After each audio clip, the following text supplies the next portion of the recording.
Puji Bapak Yahweh, kita masih di kitab Samuel ya.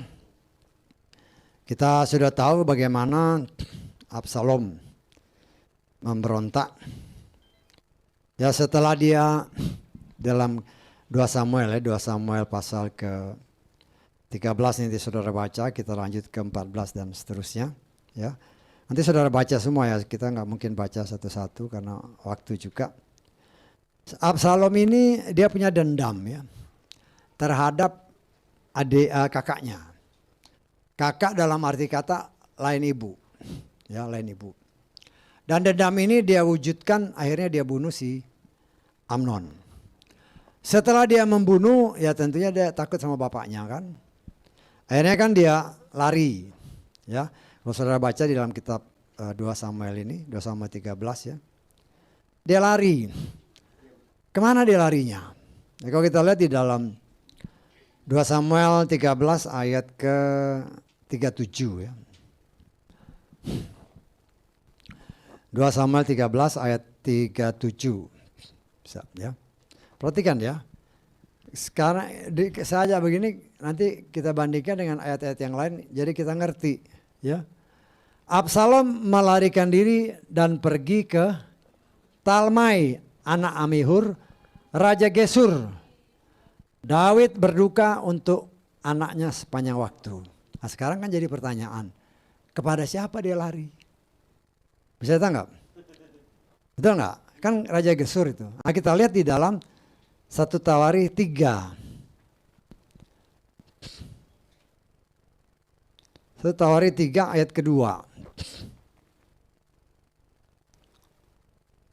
Ya.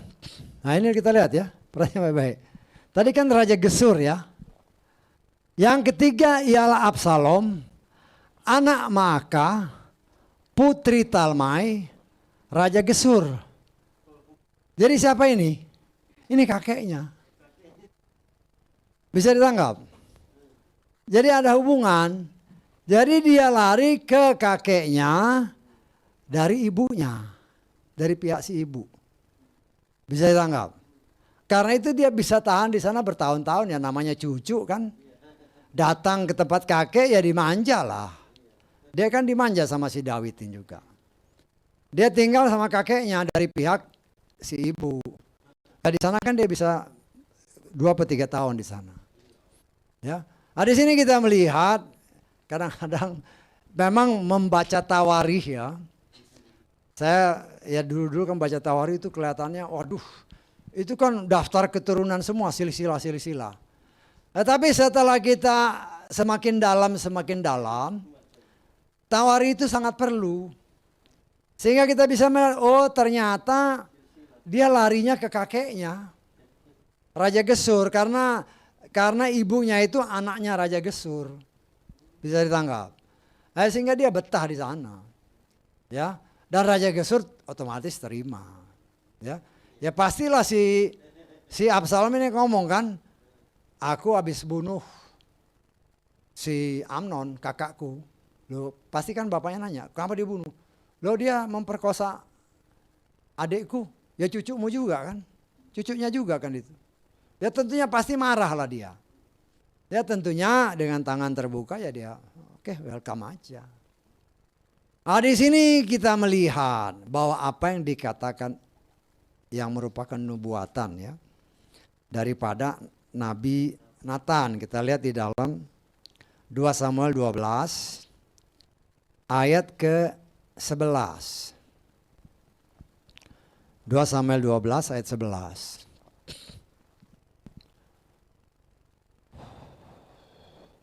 Beginilah Yahweh berfirman. Lihatlah, perhatikan ini. Aku akan membangkitkan yang jahat dari mana? Dari isi rumahmu melawan engkau. Bisa ditangkap? Absalom ini kan anaknya sendiri. Artinya musuhnya ya dari keluarganya sendiri. Kenapa? Karena dia sudah menaburkan benih kejahatan kepada keluarga lain. Kan si Uria ini kan dengan Batseba kan satu keluarga. Artinya dengan sengaja dia merusak, menghancurkan rumah tangga ini, itu direbut istrinya. Nah, itulah hukum. Kalau tadi saya ingat dan beberapa waktu juga kita sudah beritakan hukum tabur tuai. Dia merusakkan rumah tangga orang lain. Apa yang dia tabur itu dia tuai. Nah, rumah tangganya sendiri itu dirusak dari dalam. Antar keluarganya sendiri timbul pemberontakan. Pedang, kata firman Tuhan ayat atasnya nih kan, kita lihat ayat 10 ya. Ayat 10 kita lihat. Dikata, pedang tidak akan menyingkir dari isi rumahmu. Ini jadi pedang kemana-mana. Pedang ini berarti alat untuk membunuh. Jadi pedang ini akan terus ada dalam kehidupan keluarga daripada Daud. Ya. Nah, itu kan terus nanti itu sampai ke raja-raja ini keturunan dari dia semua kan. Nah, itu pedang terus. Ya. Nah, di sini kita apa yang kita pelajari di sini, Roh Kudus mengingatkan kita. Ya. Jangan sampai kita melakukan hal-hal yang tidak sesuai kehendak Tuhan. Kalau tadi di beberapa kali disebut kita belajar mengasihi, juga tadi firman Tuhan kita belajar mengasihi. Mengasihi orang yang mungkin membenci kita. Ya, secara kedagingan itu memang sulit ya. Sulit kita mengampuni orang yang telah berbuat jahat sama kita. Dan secara daging, secara manusia, boleh dikatakan mustahil kita bisa mengampuni orang yang jahat sama kita. Saya tanggap. Ya, kalau jahat ini kan berarti memfitnah, pokoknya ya semua yang jahat lah. Ya. Sulit bagi kita. Tetapi itulah kita diciptakan sebagai manusia yang baru. Sehingga itu kan karena itu dendam itu terjadi karena jiwanya. Jiwa itu berbicara, pikiran, perasaan, kehendak. Nah, jiwa ini yang dirusak. Ya. Jiwa yang dirusak sehingga yang ada apa? Ya jiwa setan. Jiwa setan itu kerjanya cuma 3. Mencuri, membunuh, membinasakan. Itu kerjanya cuma 3 itu aja. Ya. Dengan cara apa? Dengan cara yang licik. Kalau tadi sempat disebut, dia berhasil memperdaya si Hawa. Bahkan ada tertulis dalam ayat-ayat lain, yang tertipu itu bukan Adam, tetapi Hawa. Hawa lah yang tertipu, bukan Adam. Ya, artinya kalau Hawa ini ini kan Adam dan Hawa, betul ya, Adam dan Hawa. Kemudian di sini Adam yang kedua, Adam yang terakhir, Yesua dan gerejanya. Bisa ditangkap? Ya. Hawa berhasil ditipu, diperdaya oleh setan. Nah, kita sebagai gereja calon-calon pengantin Yesua, setan juga berusaha sebagaimana yang dahulu dia perbuat kepada si Hawa, dia juga mencoba untuk merayu gereja pengantin Yesua pada akhir zaman dengan berbagai macam trik. Ya, saya nggak tahu ya, karena belakangan ini bagi saya pribadi, saya berbeban karena kadang-kadang kan saya dengar juga di media-media kan, begitu banyak pelayan-pelayan Tuhan kok begitu gampangnya mengeluarkan kata-kata tapi sudah di luar firman. Di luar firman.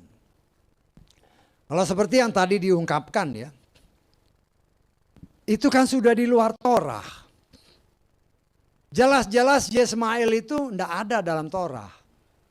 Bisa ditangkap.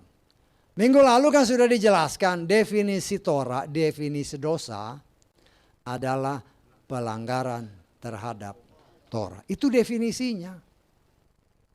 Kok sekarang begitu mudahnya para pelayan Tuhan yang tadinya mengagung-agungkan Torah, dia sendiri melanggar Torah. Dengan embel-embel, oh ini kitab baru dimunculkan. Loh, bagaimana? Berarti engkau tidak mengimani apa yang Yeshua singkapkan kepada Rasul Yohanes. Gereja itu dilambangkan dengan kaki Dian. Dan ini sudah dibuka Bapak Yahweh kepada Moshe. Walaupun waktu itu mungkin kita bisa aja nafsirkan kan. Moshe nggak ngerti kenapa harus kayak begini, kayak begini. Nah, Tuhan singkapkan pada akhir zaman. Ini loh maksudnya. Tetapi kan itu tergantung kita sebagai pelakunya. Kalau kita mau mentaati, ya, perubahan itu pasti terjadi. Nah, saya harus lebih menekankan ini. Kenapa? Karena saya sangat percaya berdasar apa yang Tuhan singkapkan bagi kita, waktunya sudah tidak lama lagi. Waktunya sudah tidak lama lagi. Saya tidak menafsirkan Yeshua datang tahun 28. Seperti banyak orang di media-media, tidak. Tetapi mungkin dia datang tahun 29. Atau antara 29 sampai 48. Tapi 48 pun kelihatannya enggak sebelumnya karena ada tertulis waktunya dipersingkat. Tetapi yang saya mau tekankan kepada kita semua, ya, jangan lihat itu. Jangan lihat itu artinya apa? Loh, kalau Tuhan sudah kangen, besok pulang ya. Betul nggak? Kita lihat Ayub pasal ke-14 ayat 14-15. Ayub pasal 14 ayat 14 dan 15. Jika seorang manusia mati, dapatkah dia hidup kembali? Aku akan menunggu seluruh hari pergumulanku sampai tiba perubahanku. Perhatikan ayat 15. Engkau akan memanggil dan aku akan menjawab engkau. Engkau akan apa? Rindu pada pekerjaan tanganmu. Kalau Bapak Yahweh sudah kangen, dia panggil. Siap apa enggak siap?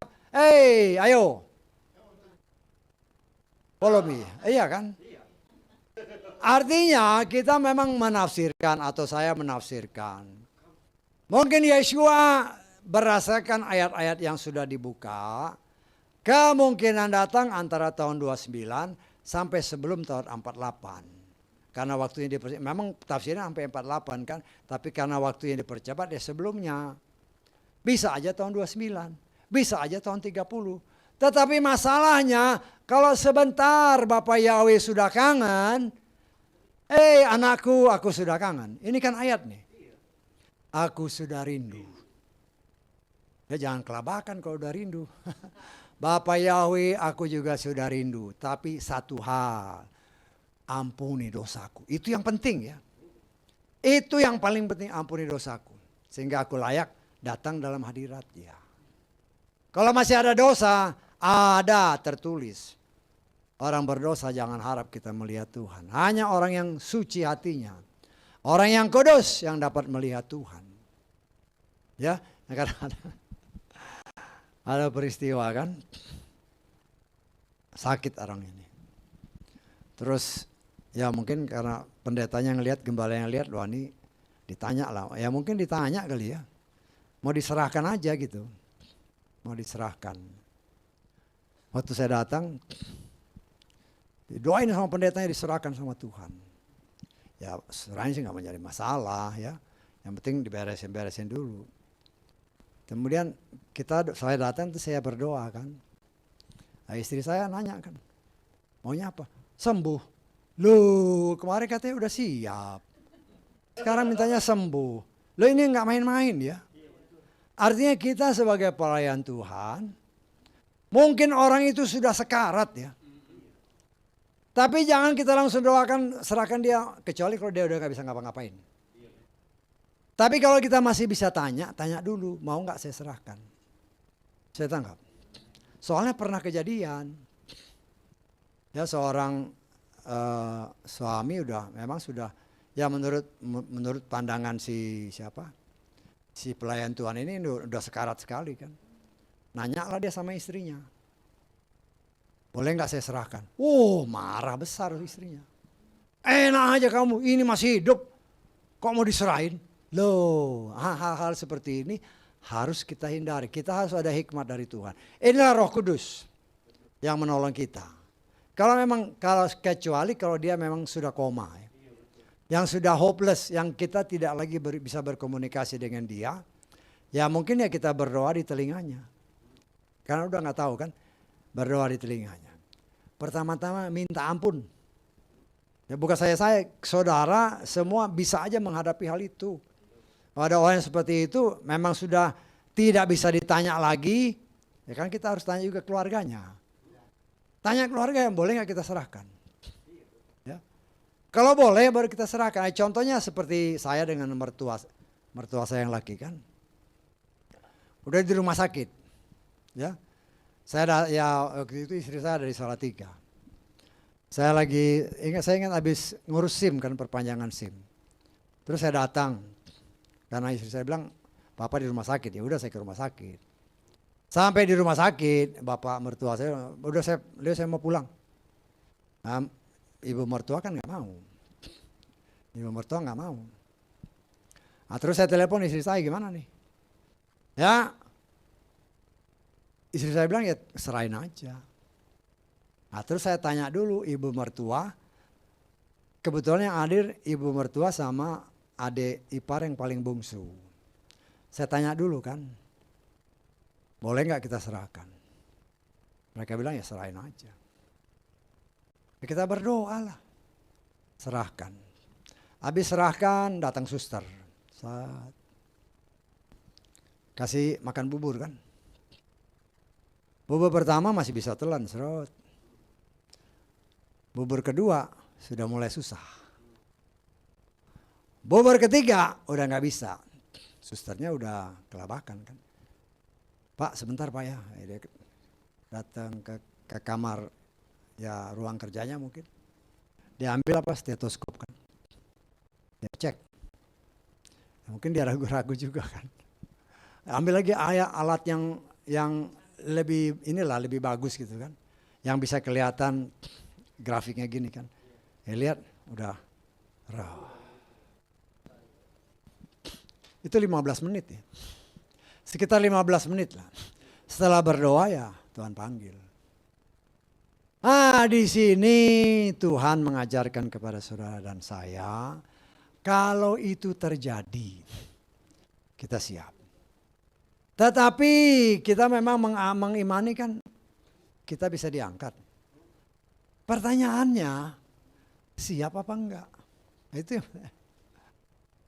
siap. Loh masih marah-marah.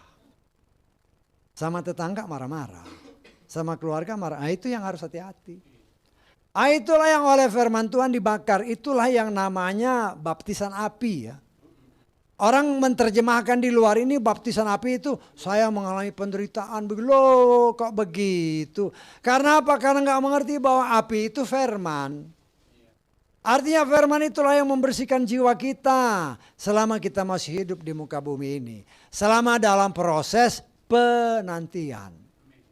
Sehingga ketika kita sudah diproses sesuai kehendak Tuhan, akan tiba waktu dalam sekejap mata ya. Kata siapa?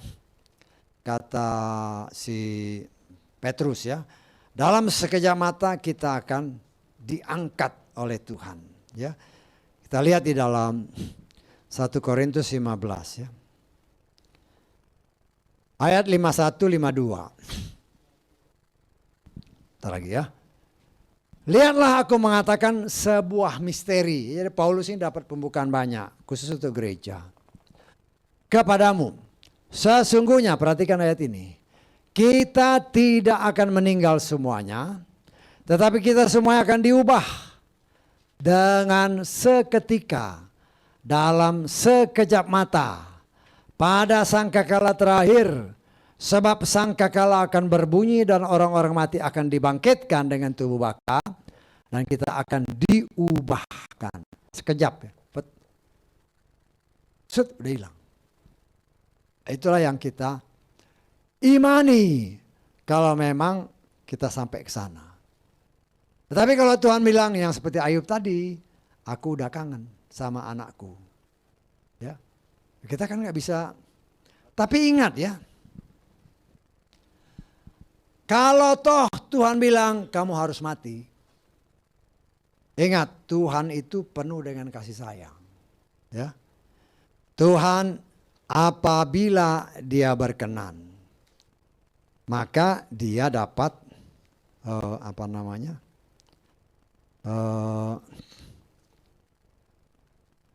kita lihat ya, supaya jangan ini aja ngomongnya. Kita lihat di dalam Yesaya 38. Saudara nanti baca semuanya, kita baca mulai ayat 4 aja.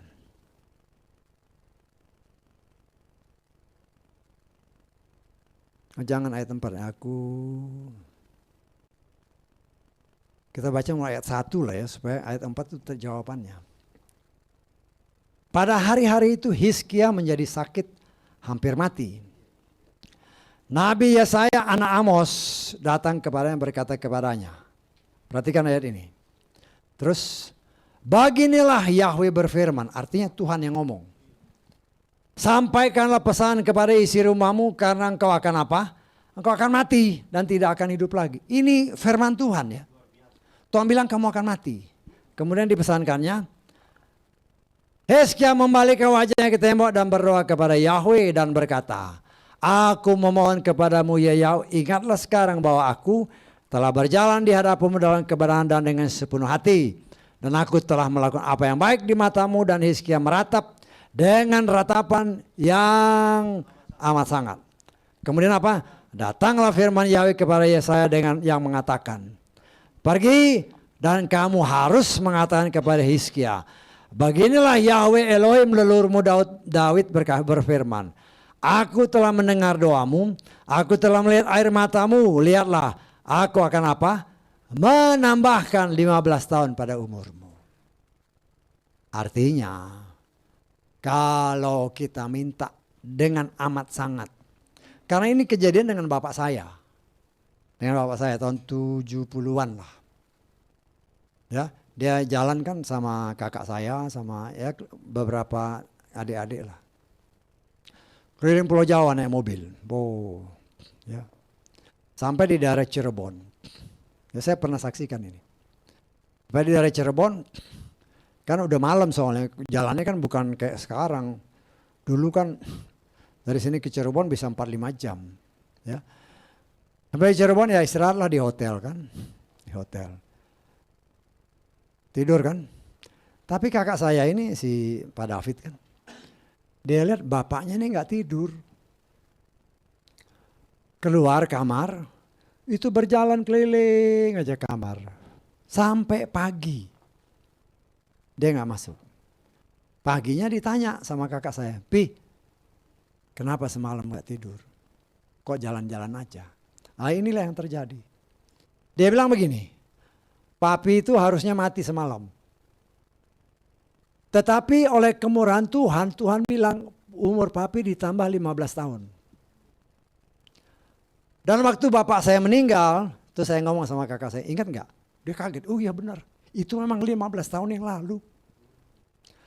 Nah di sini kita melihat kalau kita minta dengan amat sangat, pasti terjadi. Ya, pasti terjadi. Karena itu kita harus jaga hubungan dengan Tuhan. Mungkin kita kan nggak bisa berdoa, ya ngomongnya Tuhan, saya nggak bisa ngomong, ngomong aja sama Tuhan. Itu bukan hanya terjadi kepada orang tua saya, kepada orang tua Bu Yohana, kepada semua orang, termasuk kita kan. Kalau engkau berkenan Bapa Yahweh, aku boleh menikmati dalam sekejap, tiba-tiba kita bersama ya. Haleluya, amin.